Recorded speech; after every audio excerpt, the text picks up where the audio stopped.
What is up, Honey Badger Nation, man? Thank you guys for tuning in to another episode of Expert Mentors Live. And I'm really excited for a couple reasons today. Getting to jump in with my very dear friend, Mr. Albie Stasek, and jumping into a topic that I think we've all known to be really true. Sometimes, we need to be reminded and nudged a little bit and of things that sparked us in the past. And I've talked about a lot from motivation, right? There's good motivation, there's not so good motivation, and some carrots and some sticks is motivation, but it's not always the most sustainable. And we talk about energy, we talk about fuel, and sometimes we need long-term fuel, which really is just, somebody we're trying to make proud. But we also have to have that ignition, right? To get the sustainable energy going, we've got to have an accelerant. We got to have something that just like every day before the alarm clock goes off. And I think, people are like, oh, I wake up, I love what I do. And I think that may be true. However, I think deep down in the depths, that you might not want to say it's okay to think this way. Like, oh no, I shouldn't be thinking this way. Yeah. I disagree. I think you must be thinking this way. And so I'm excited to jump in today with this topic. Welcome, Mr. Albie Stasek. Thanks, brother. Yeah, man. I'm excited too. You obviously had mentioned that the book kind of entitled to the path that we want to go down on today's podcast, which is Choose Your Enemies Wisely, which is actually the name of a book by one of our favorite, I guess, business thinkers of this time, Patrick Bet-David. And I had bought it in the pre-sale about 2 months ago and didn't even know until you told me that it came out. Yeah. It was yesterday or the day before. And I was in strategy with Jay, as I was just sharing with you about three weeks ago. Our whole team was there. And I had mentioned, at one point toward the end of our strategy session of day 2, is I said, we don't have a common enemy right now. And I believe we need one. And it's important to clarify like what an enemy is. It doesn't necessarily mean to be a person, but it could be a persona. And I think the most obvious enemy of NAEA and in our group and our gang that we've been running with for the last 15 years or so has been the AFA, the average frustrated agent. And we did make the AFA our enemy because our mission was to create a community of experts, of extraordinary people, not ordinary average agents, of extraordinary agents who think bigger, agents who they reject the victim mentality, which kind of like, goes into my own personal, the victim has been my enemy for basically since I can remember, having any type of an emotion tied to the logic. Because what Patrick talks about in the book is it's important to be logical, but it's equally important to have emotion to counterbalance the logic. If you have all logic, no emotion, that ain't going to help you get to your North Star. That is not going to help you get there. If you have all emotion and no logic, no planning like this and that, it's just all emotion, you're also not going to get there as well. That's why a lot of people, when they talk about like, rocket fuel, for instance, the book Rocket Fuel, of having that yin and that yang, that integrator versus the visionary. And, the visionaries tend to be more on the emotional side. The integrators more on the logical side. You put two really great visionaries and an integrator together, and you have a magical formula that can help you build a multi-million dollar organization. And so for me, my common enemy has always been that victim. And that stemmed from when I was growing up and witnessing victims around me victims complaining about the people that lived across the street where they had more money and they had a business, or maybe the business was given to them, so they have an advantage over us or whatever. And I've just rejected that, from early on. Thankfully, I didn't allow that to seep into who I was becoming as a man and eventually as a business owner. Yeah. He tells a story that I never heard before. And I want your feedback on this because it's actually fascinating. It's a parable, I think, but I've never heard it until I heard it in the book of two brothers. Both brothers are from the same father, and he's an alcoholic father. Yeah. They grow up. One brother grows up to be an alcoholic. The other brother grows up and never had a sip of booze in his entire life. And they ask them both the same questions. What do you think attributed to your alcoholism for brother A, if you will, and brother B? They asked the same question, like, what attributed to your success in not drinking? And their answer was the same: my father. Yeah. And it's just a good realization, as far as just understanding, like, one brother took it and said, I don't want to be like him. And the other brother kind of followed right in his footsteps. But the answer was the same to the same question, but you have completely night and day different results. Yeah. So it's a great realization for me. And what it made me do was kind of look at who have been my enemies along the way. And, I made, obviously, like, that victim mentality kind of kicked me into the direction of, I'm not going to accept that, I'm working for the man type of victim mentality that I sort of was surrounded with growing up. And then it led into my first RE/MAX office. When I walked into my first RE/MAX office, and I'll say her name because I actually love her dearly. You can actually love your enemies, That's right. But Ann Callahan looked at me and said, "So you think you're going to make it here in the big leagues?" And I was just this young gunner. I was like, am I going to make it? And although she wasn't really my enemy, I mean, I had a great friendly, and still today have a great friendly relationship, but that fired me up. Uh-huh. That gave me, that's all that I needed to hear. It was like, oh, you don't think I'm going to do it? Cool. Perfect. Let's go. And my goal was to just prove her wrong. And, whatever it is for you, as long as it stays in a healthy, emotional, you're able to harness that emotion and channel it in a healthy way, which Patrick actually mentions that in the book too. But that was, I guess, one of my first enemies that I can remember. And I got a couple more, that I drew on too. What about you? Yeah, no, my takeaways from a lot of it, just a lot of reminding, and it causes that self-reflection. And I think, understanding this concept ties back into, what the first initial phase of anything, and that's getting clear.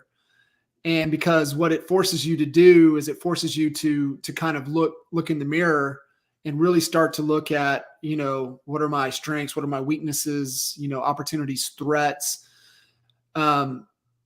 What is lighting me up, right? That clarity that I can build on at this point, in this stage, this season of the business of where I'm at, or the season of my life.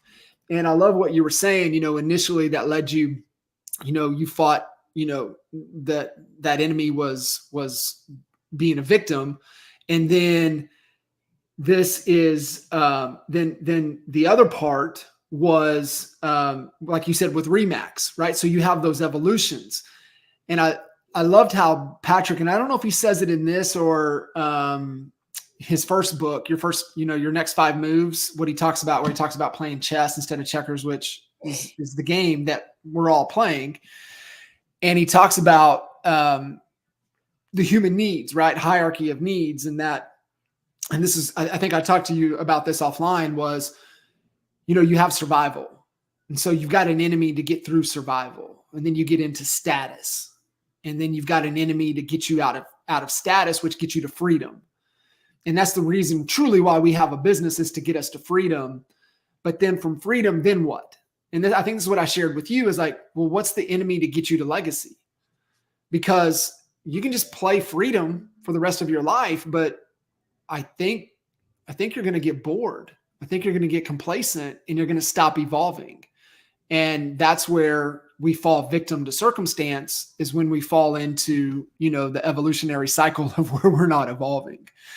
Yeah. And so just kind of wherever you're at. Right. And I had a great, was having the same conversation with Brandon, and, even his business partner, right. With Greg, and was like, y'all are fighting different enemies, but we can rally around one. And then, because we're at different stages, right? And you got to look and see kind of where we're at and what we're fighting. Now, can we galvanize and fight a common enemy? Probably best. But no matter where we're at, we're fighting that next step and that next evolution. And one of the things that really stood out, this was really good, and I think a great distinction, was, are your enemies internal or external? Because he said, if like within your relationship, your significant other, your spouse is your enemy, it's just a ticking time bomb. It's just a matter of time. Right. And he gave that example with his boys, is that his boys are both extremely competitive, yet he doesn't pin them against each other. He brings them together, and the enemy becomes him when they play games, right? We got to be dad. We got to be dad. We got to be dad. And so he said, if when you have that internal enemy, it's just a matter of time. It's game over. It's not going to last. It's not sustainable. And then he said that's the same externally too, right? It's like we need to rally around. And it made me think, and Rogan talks a lot about this, but we all experienced it at 9/11. Right? Feel how divided the country was. And then all of a sudden the country had a common enemy and it rallied everybody together. How powerful that concept is. And was it a particular person, or was it an ideology? Was it an organization? Was it a group, right? Like, what is that's going to rally everybody together? And I think especially heading into a lot of unknowns and a lot of uncertainty, and the reason that I'm going to see, in that we're already seeing, and I love that you're talking to so many real estate agents right now, is that they're not, I hate to say the word pivot, it just brings back so many wrong emotions, but a different direction during this time. Because if you're sitting back on your laurels of what worked for you over the last 3 or 4 years, it's not, you're a dinosaur. You just don't know it. Yeah. Our friend Ryan Stewman, this just popped into my head, and I was like praying that I could remember it while you were finishing your thought, was that if you're listening to this and you're thinking to myself, man, I can't think of a common enemy. I think the one thing that anybody that's listening to this, assuming, you're someone that's looking to grow, you're someone that's looking to expand your mind, grow personally, professionally, you wouldn't be listening to this if you weren't. So assuming that's true, I think that a great common enemy that you can embrace, our friend Stewman, is the force of average. Yeah. That force of average is that thing that pulls you back. You're trying to reach for the stars, and it keeps pulling you back down to that mediocre place, that place of mediocrity. Maybe it's pulling you back. That force of average pulls you back into your comfort zone, like what you were mentioning earlier. And that, that force of average is in existence everywhere. It pulls me down. It pulls everyone down. The first step is to have that awareness. And again, now you can make that, hopefully you've had a distinction here, and you can make the force of average your enemy. My enemy is average, and that thing's going to try to pull me down. I ain't going to let it beat me. I'm going to have the awareness that when I start to get pulled back into my comfort zone, where I'm not taking big risks that I know I should be taking big risks. And to be honest with you, John, like we've had this conversation, is that, we've, Jay, Michael, myself, we've gotten to that point right now in our business where, we've been at this over 20 years. We're veterans. We've gotten to a point of that freedom number. And the next thing we're looking at, you have kids that are adults. I have now adult kids. Jay, Michael's the only one that doesn't. He's lagging in that category, but we got adult children now. And that next thing we're looking at is that legacy. And the thing that I haven't tried to find was, okay, well, what is that new common enemy moving into this next phase of creating that legacy? What is it? It may not have changed. It may still very well be, the force of average, or that excuse maker, that person who's playing that role of victim, whatever that is. And sometimes you got to create it. Like you guys, you created the AFA, and it's fun to get a group of people behind it that all supports that is the enemy, that average is the enemy. Average is the enemy. I tell my boys man. all the time, we're not in this game to be mediocre. No. Like why even play it if that's what you're going to do? Like play it to win, play it to be your absolute best. Right. But if you're just going to good enough is good, then why even play it all? That's just my attitude. You won't, you'll just dabble with it. And the thing that I see moving into and doubling down or falling victim to it. And, Cam Haynes took out of his book, is you got to be obsessed. You've got to be obsessed with the thing to avoid the force of average. That is the only way. Yeah. Like if you're not obsessed with becoming the best marketer, if you're not obsessed with whatever the thing is, you will fall victim to the force of average. I would go all in on that bet. And that's really, that vocabulary has to change. And then the question then has to become, who do I have to become to be that obsessed individual that's not going to allow the force of average or that enemy to take what is mine? And I think it's just adopting that mentality and that mindset is where it has to start. And we know that, man, 85-90% of it's one in the head before it's one out in the trenches. Right. Yeah. Yeah. So, just super powerful. It's, it's more, I think it's just, obviously it ignites that emotion, but it's also fun. It's also fun. Like it's no fun playing tennis against a backboard. Okay. It will be for maybe a little bit, but after a while it gets bored. I have no enemy to beat. I have no one to compete against. It's going to get boring.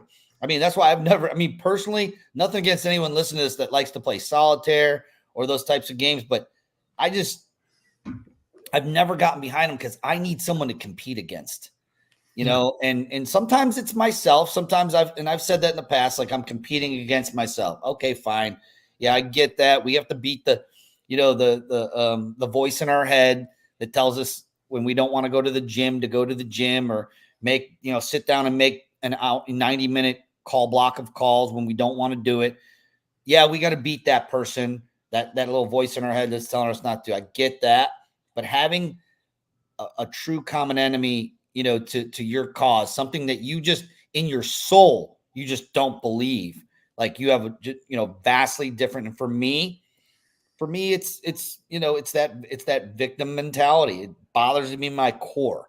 That's how you're going to know, and I love the whole force of average thing. It just it rolls all together into one. So I don't have it figured out. Like I haven't put a naming convention. I'm going to have fun putting the naming convention on who that is, who is that enemy? What does it look like? And it's not, an individual person per se, but it's going to be that victim. It's going to be the victim who's sitting back, who's average, who's on the internet trolling around with troll ass comments, thinking that they're actually making a difference in whatever, community they're a part of, which, they're not. They're just adding to the negativity. It doesn't do anything, it's like, that's my enemy.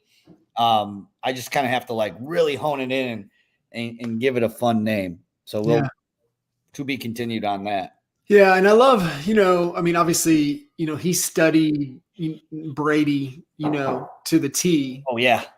And so being able to the importance of the evolution, right? As you continue to grow and change, how important it is to pick those, right? And we touched on it a little bit with, those first 6 quarterbacks were his enemy that were drafted above. Like I mean, if you're not familiar, maybe fill in the blank here of what we're talking about. Tom Brady and who his first enemy was. I loved it. He gives the whole breakdown of, once Brady, even when he was at Michigan, right? Where he was in the stack of quarterbacks, and then when he got drafted, the 6 quarterbacks ahead of him, how he, they became his enemy. And then, he started to win. And then, as the naysayers said he was washed up, he was done. Max Kellerman was one of them, right? Like that became his fuel, that became his enemy. And then, he got to a point to where he had, 5 or 6 in sight. Then Michael Jordan became his enemy because he wanted to be the GOAT of the GOATs. They don't want, when you say, man, who's man, that's the dude, that's the Jordan. No, that's the Brady.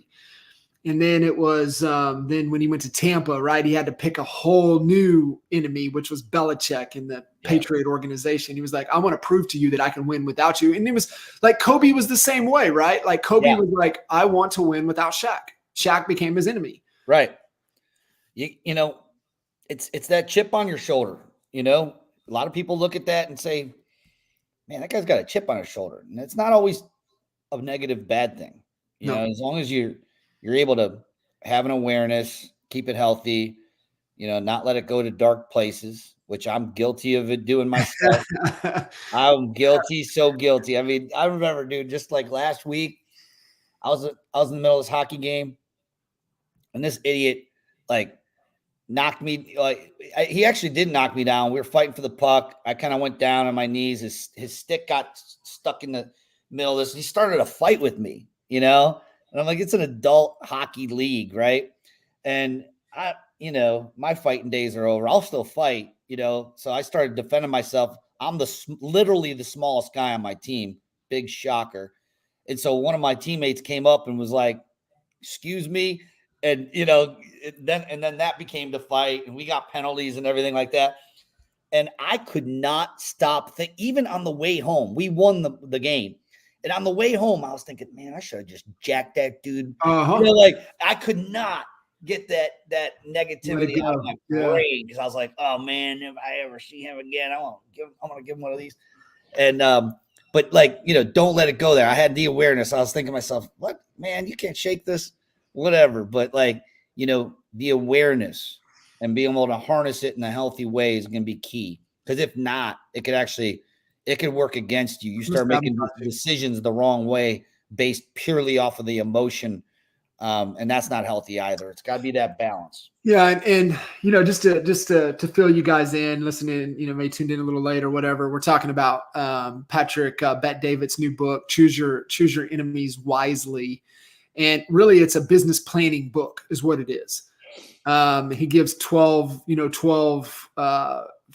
foundational principles or buckets or whatever, however he what he calls them, to make a strong foundation for an extremely successful business plan. And he said you can have 11, but if you don't have the one, which is the enemy, then you might never get started. You might not keep pushing through on the late nights, the sleepless nights, because the reality, Al, is this lesson.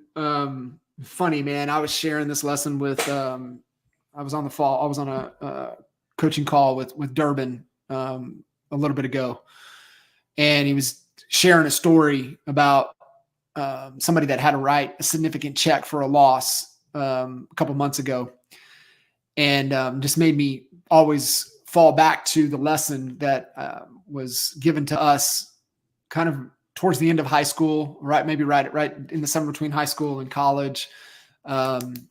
Kind of a mentor of ours that we did a lot of work for. He had a new construction homes. He used to own like a lumber yard and everything in town.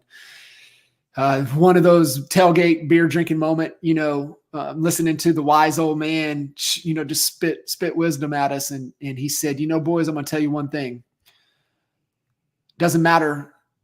There's always problems. The only thing that changes are the zeros. Only thing that changes are the zeros. And the lesson, what Derb was sharing was that, bro, it's real estate. It's just, you're at a different level. It's just more zeros. That's all it is. Like this solo agent has the same problem. Yeah. They're probably feeling it over 1,000 where this, we're talking multiple more zeros problem, but it's the same problem. Nothing changes but the zeros. And so having an understanding of that, but that shit gets hard. And if you don't have an ignition, a fuel, somebody you're trying to prove wrong, then you might give up. You really might give up at a certain point.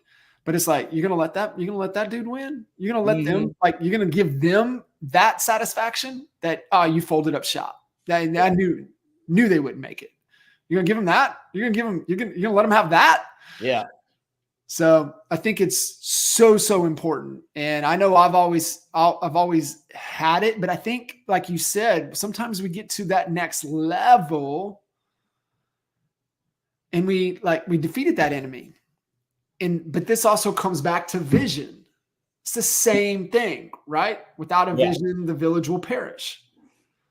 It's why I left Kinder in 2007. There was no vision. When there was a vision, we got back together. Yeah. And it's the same principle, right? So you've got to have those things that we're like we believe in, that we're moving towards, or we're trying to conquer, or we're trying to overcome. Really is powerful. Yep. So when you're creating your vision for 2024, if you haven't done your business planning yet, make sure you get it in your calendar and set a little time aside and have a little fun with this.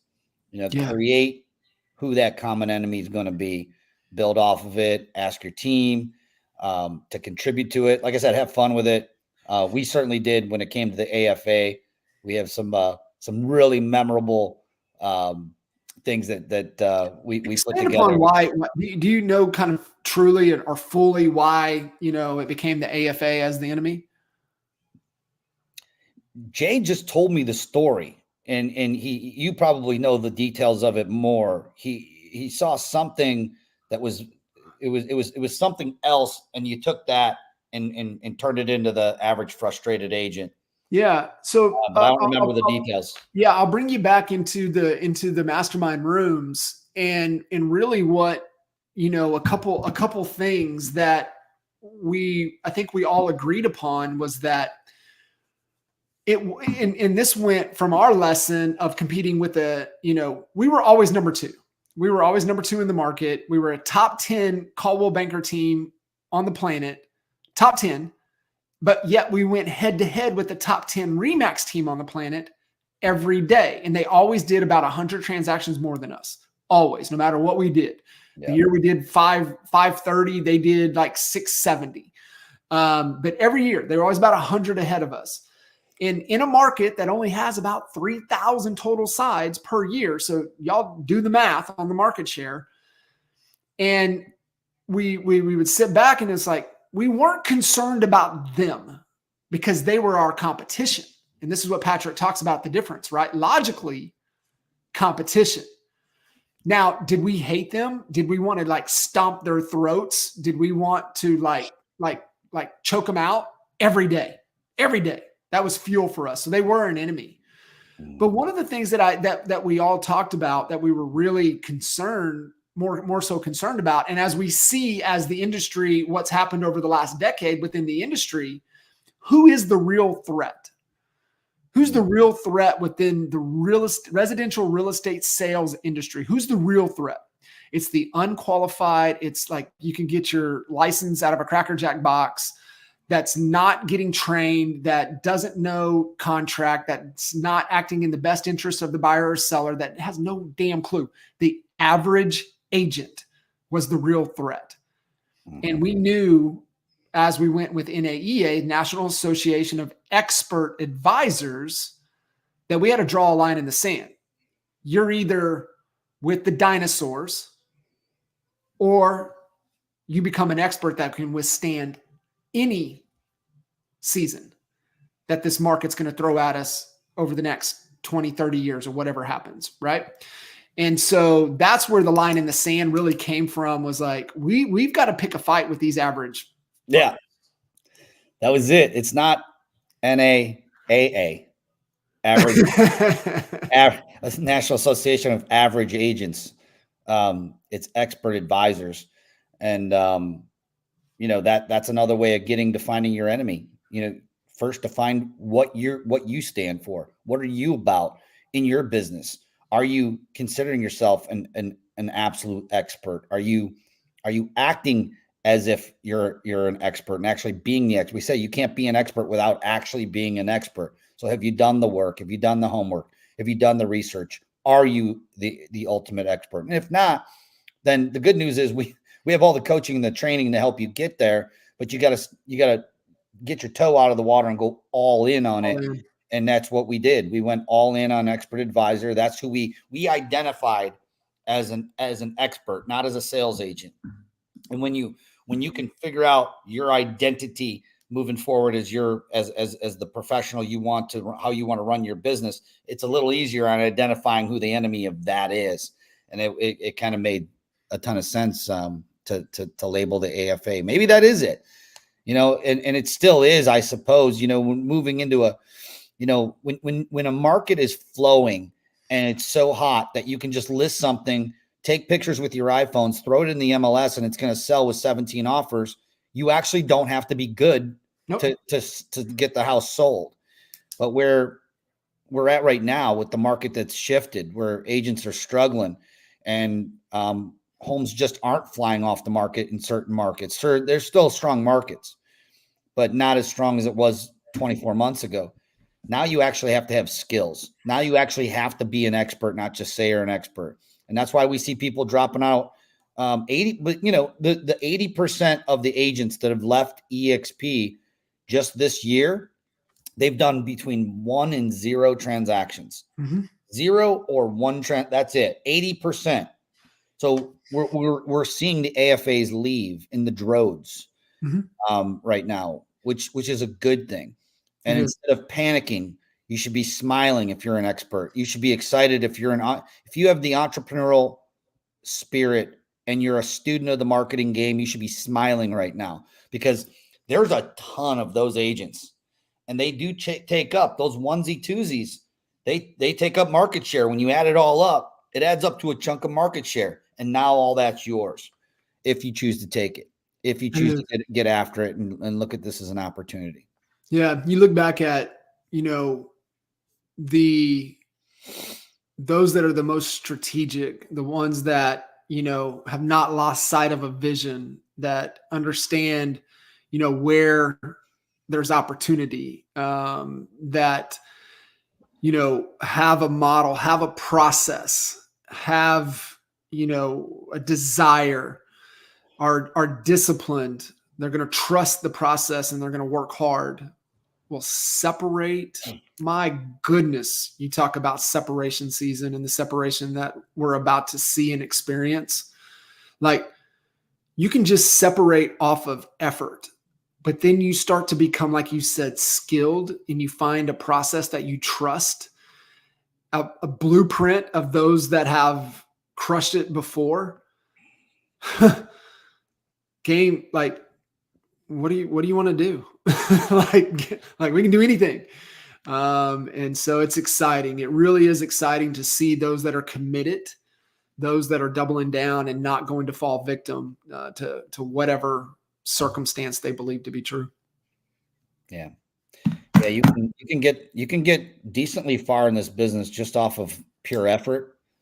But you're going to hit a ceiling. And when you hit that ceiling, you're going to need skills. You're going to need to start developing a skill, and of course, right mindset and all that goes along with it. But yeah, man, find your enemy, make sure it's a good one, and have fun with it. I love it, brother. Appreciate you jumping in and adding a ton of value back to this expert mentor series and really, what it's all about. Taking the rock stars within this community and pouring back into the group at a high level. And I know we're kind of reignited with Patrick's book. Yet I think we were able to draw from past experiences and things that allowed us to get to the point where we're at. Well, man, I think I speak for everybody in our community, but we thank you for, what is this, like number 500 or something crazy? We're EML. We're just 242. Oh, 242. Okay. Still, that's just incredible. Amount of amazing content. And I'm blessed to have you part of, the leadership group and just consistent, Mr. Consistency, just putting this great stuff out. Really appreciate it. Our community does as well. Love you, man. I love you too, brother. See you guys. Bye-bye.